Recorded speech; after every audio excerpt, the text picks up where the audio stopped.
ఇంతకుముందు కూడా మాట్లాడుకున్నాం. గతంలో వాజ్పేయి ప్రభుత్వానికి పెద్ద తలనొప్పి మమత, సమత, లలిత అంటూ.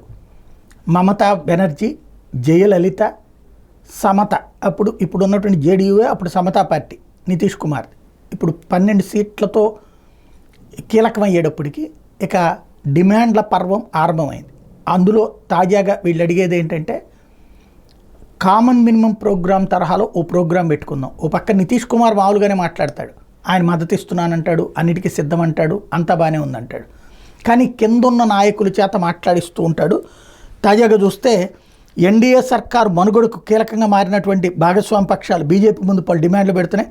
అందులో భాగంగా ఎన్డీఏ సమన్వయ కమిటీ ఏర్పాటు చేయాలని జేడీయూ డిమాండ్ చేస్తుంది. దానికి కన్వీనర్గా party chief Bihar CM Nitish Kumar ఉండాలని కోరుతుంది. అంతేకాక ఎన్డీఏ కనీస ఉమ్మడి ప్రణాళిక సీఎంపీ ఉండాలని, దాని అమలు కమిటీ సారథ్యాన్ని కూడా నితీష్కి అప్పగించాలని డిమాండ్ చేస్తోంది. దీనికి అదనంగా 4 క్యాబినెట్ బెర్తులు బీహార్కి ప్రత్యేక హోదా తెస్తారని నితీష్ ఇప్పటికే బీజేపీ పెద్దలు ముందుంచారు.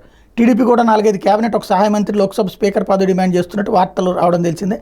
టీడీపీ జేడీయూ డిమాండ్లకు బీజేపీ అంగీకరించడం లేదని తెలుస్తుంది. టీడీపీకి ఒక క్యాబినెట్, 1-2 సహాయ పదవులు ఆఫర్ చేసినట్టు సమాచారం.